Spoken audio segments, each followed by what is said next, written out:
Hi, everybody. My name is Jason, and that's it. And whenever you only hear one of us, it means there's probably something going on, some kind of problem going on. And as you can see from the intro of that, we were playing some calm music here and just trying to chill out a little bit. And I guess the life of Boss Clan is it's hardcore. It has a lot of ups and it has a lot of downs. And you know, the world that we're living in right now, it's really hard for my youth, my boys, to see a positive future and to see anything hopeful of this world. Right now, the entire world is inoculated. There's really nothing left. And I have a picture of this sacrificial lamb right here. And just a few minutes ago, I had to end the life of a friend of the boys. And for this week, it's probably been about a week or so, 2 weeks. We've had a down calf, one of our calves, Rachel. And, the thing about calves and things about cows is, we have 10 pit bulls, and every pit bull is a life to us. Every pit bull is a friend to us. Every bull has its own personality, and that's the same for the cows. Every one of the cows have a different personality. They have a different way that they are, and we have never, we've had 20 some cows, and since 2022, the beginning of this year, we've lost nearly all of them.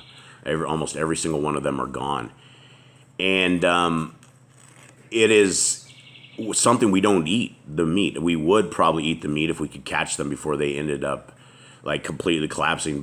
But a Torah law is that, if they die of natural cause, you don't eat that meat. There's something wrong with it.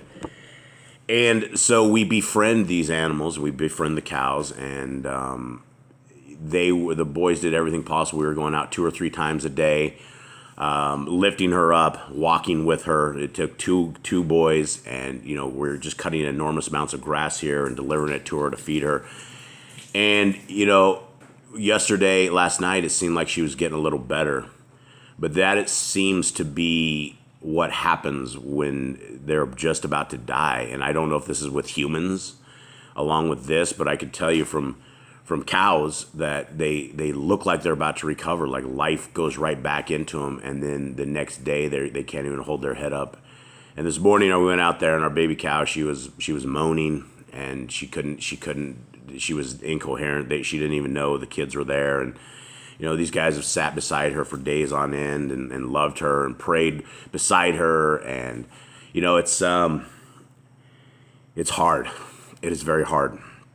And when I had to put a bullet in her head, the boys broke out crying, right? And these are experiences that I bring to you guys because they're real. And, a lot of you guys are family with us, and a lot of you guys share a lot of our moments with us, downs and ups. And today's definitely a down day, and it will be a down day. And it's hard. What's even harder now is, we're hanging her up. Not only did I had to kill a friend of the boys and the friend of the family, and, our hope for the future, right? A female cow is just really the only hope that we had in kind of a grim world. And, Hasatan is having his way.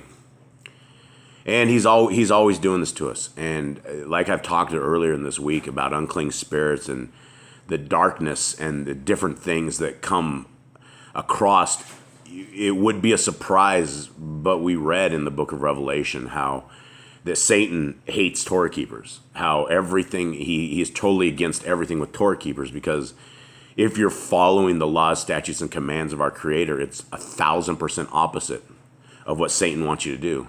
Satan wants you to be hooked on drugs. He wants you to be hooked on alcohol. He wants you to be in a broken relationship. He wants your kids to be at odds with you. He wants your house to be in disarray. He wants everything against you, because every single thing like that will pull you further away from trying to put your eyes upon the ball.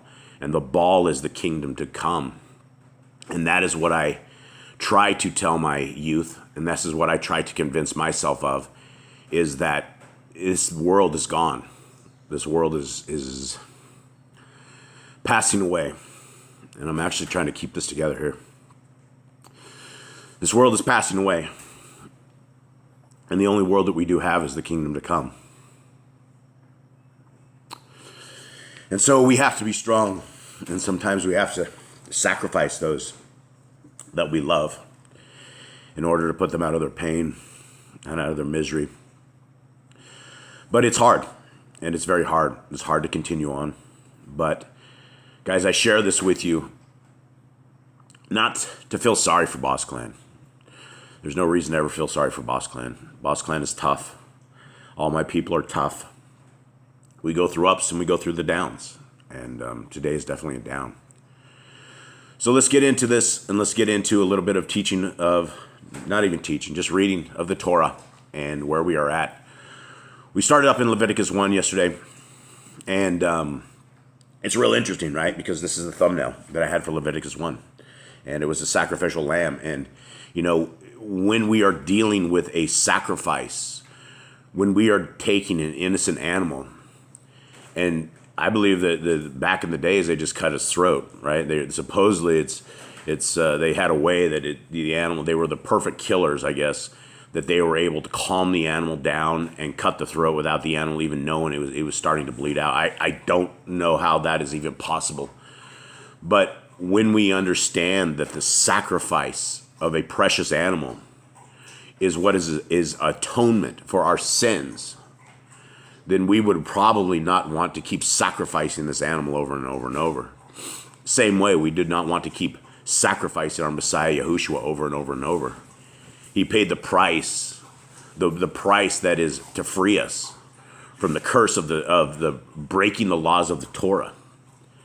And when we continue living in sin, when we continue doing great evil, we're whipping our Messiah over and over. We're taking his contribution, we're taking his blood and his sacrifice and his being beat up by these rogue group of horrible people, over these horrible Sadducees and Pharisees and these people in Judaism that took our Messiah and hung him on a tree. And we are violating that. Our Messiah had to die because we could not keep our lives together, because we could not stay out of sin, because sin is at the door and we've always opened the door to sin. And so many of us are coming out of slavery. We're coming out of the end where our Creator is calling us, where he has been calling us, and he's called us to him. Our King Messiah, Yahushua, will be, I hope he's on his way. If he's not on his way, there's not going to be a tremendous amount of flesh left. There will not be. The world is so quickly dying. I do not know if you guys, number one is you should never ever watch TV, ever. But if you're able to look around you, the world, the people are dropping. When I say dropping like flies, I mean literally dropping like flies. There's never been a die-off like there is now. And it's very easy to understand why, but I can't say anything on YouTube. It's completely censored, it's completely blocked. And this channel is about Yah's Torah. It's about bringing people to the Torah. Nothing more, nothing less. And salvation always begins at that stake, at the cross, where our beautiful Messiah died for us. So with that, I don't mean to just bring you guys into depression or sadness or anything like that. I'm super sorry. I don't even know if I'll post this. I'll probably post it, but it's simply as an example that, you guys can get through this as well. Boss Clan will get through this. We will recover. Hearts will break. We'll wipe our tears. We'll dust ourselves off. We'll stand back up and we'll get up. And that is the point of it. And when we are tested, when Hasatan comes and tests us, we must all come through. We must put up our dukes. We must put our heads down, our hands up, and we must fight against these devils and demons. Regardless of the despair, regardless of how dark it is, regardless of anything, there is nothing more important than securing our souls. This world is going to pass away. We're not going to make it through this out. None of us are. We may or we may not, but don't count on it. But count on one thing. Count on our Creator being a truth keeper, that he doesn't lie, that his word is good for now until all the end. And because his word is good, that is what I depend upon. And because he sent his son to die for me, for you, for all of us, for human beings, right? He came to die for those who will accept why he died. But it is not a live in sin card. This is not a surf pornography and just keep surfing pornography and over. It's not cheating on your family and destroying your family. It's not beating up your wife or your wife beating you up over and over, right? We fall. We have problems. But we absolutely have to seek our Creator where he is found. And we must seek the kingdom where it is. Let's begin. Leviticus 2. This is the grain offering. And when any will offer an oblation unto Yahuwah, his offering shall be a fine flour, and he shall pour oil upon it, and frankincense thereof. Frankenstein. That's, you can tell I'm wiping my tears. I'm trying to get myself in order, and I probably shouldn't be reading this today, but you know what? This is probably when I absolutely need to be reading it. Okay, and he put frankincense thereof. And he shall bring it unto Aaron's sons the priest, and he shall take thereat his handful of the flour thereof, and of the oil thereof, and with all the frankincense thereof, and the priest shall burn the memorial of it upon the altar, to be an offering made by fire, of a sweet savor unto Yahuwah. And the remnant of the oblation shall be Aaron's and his sons. It is the thing most holy of the offerings of Yahuwah made by fire. And if you bring an offering of an oblation baken in the oven, it shall be matzah cakes of fine flour mingled with oil, or matzah wafers anointed with oil. And if your offering be an oblation baken in a pan, it shall be a fine flour unleavened, mingled with oil. You shall put part of it in pieces and pour oil thereon. It is an oblation. And if your offering be an oblation baken in the frying pan, it shall be made of fine flour with oil. And you shall bring the oblation that is made of these things unto Yahuwah. And when it is presented unto the priest, he shall bring it unto the altar. And the priest shall take from the oblation a memorial thereof, and shall burn it upon the altar. It is an offering made by fire, of a sweet savor unto Yahuwah. And this is a little different. I mean, I guess it says a sweet savor.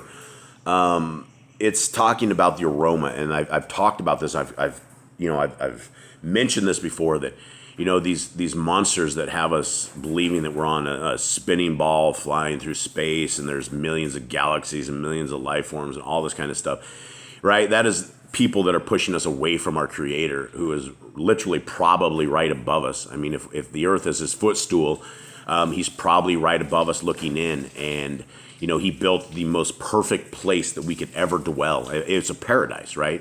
The world is a beautiful, beautiful place. It is simply the system that is sick, very sick. And right now the system is dying and is trying to die off everybody with it.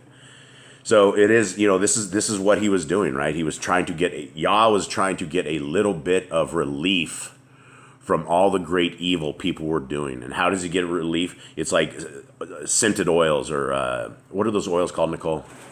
Essential oils, right? You can take Nicole has a huge list of essential oils, and you could take stuff and put it under your nose, and when you have headaches, and you put it in clingers, you put it in everything. It smells really super good, right? And so we were basically appeasing our Creator, but we were not getting forgiveness of our sins. And so it's very important we understand that, and why he had sacrifice, and that he's not just some killer guy, that he has all these beautiful animals and they're just cutting their throats day in and day out. There's a reason for it.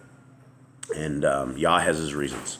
And that which is left of the oblation, verse 10, shall be Aaron's and his sons. It is the thing most holy of the offerings of Yahuwah made by fire. So there's the food for the priests. No oblation which ye shall bring unto Yahuwah shall be made with leaven. For ye shall burn no leaven, nor any honey, in any offering of Yahuwah made by fire. As for the oblation of the first fruits, ye shall offer them unto Yahuwah, but they shall not be burnt on the altar for a sweet savor. And every offering of your oblation shall you season with salt. Neither shall you suffer the salt of the covenant of your Elohim to be lacking from the oblation. With all your offerings you shall offer salt. I always thought that was very interesting, that our Creator, it's like he's almost eating this. It's like you're almost preparing a meal for our Creator. I don't know if he would consume this, but you would imagine that he probably would consume it at some point or somehow or something of the sort, because he, adds salt. Why else would you add salt to something of the sort? But to make it taste okay. And so it's very interesting things. I don't have the answers for it, but it's interesting. And if you offer an oblation of your first fruits unto Yahuwah, you shall offer for the oblation of your first fruits green ears of grain dried by the fire, even grain beaten out of full ears. And you shall put oil upon it, and lay frankincense thereof. It is an oblation. And the priest shall burn the memorial of it, part of the beaten grain thereof, and part of the oil thereof, with all the frankincense thereof. It is an offering made by fire unto Yahuwah. So there we have it, and I'm not going to go any further and hopefully not break your hearts anymore here.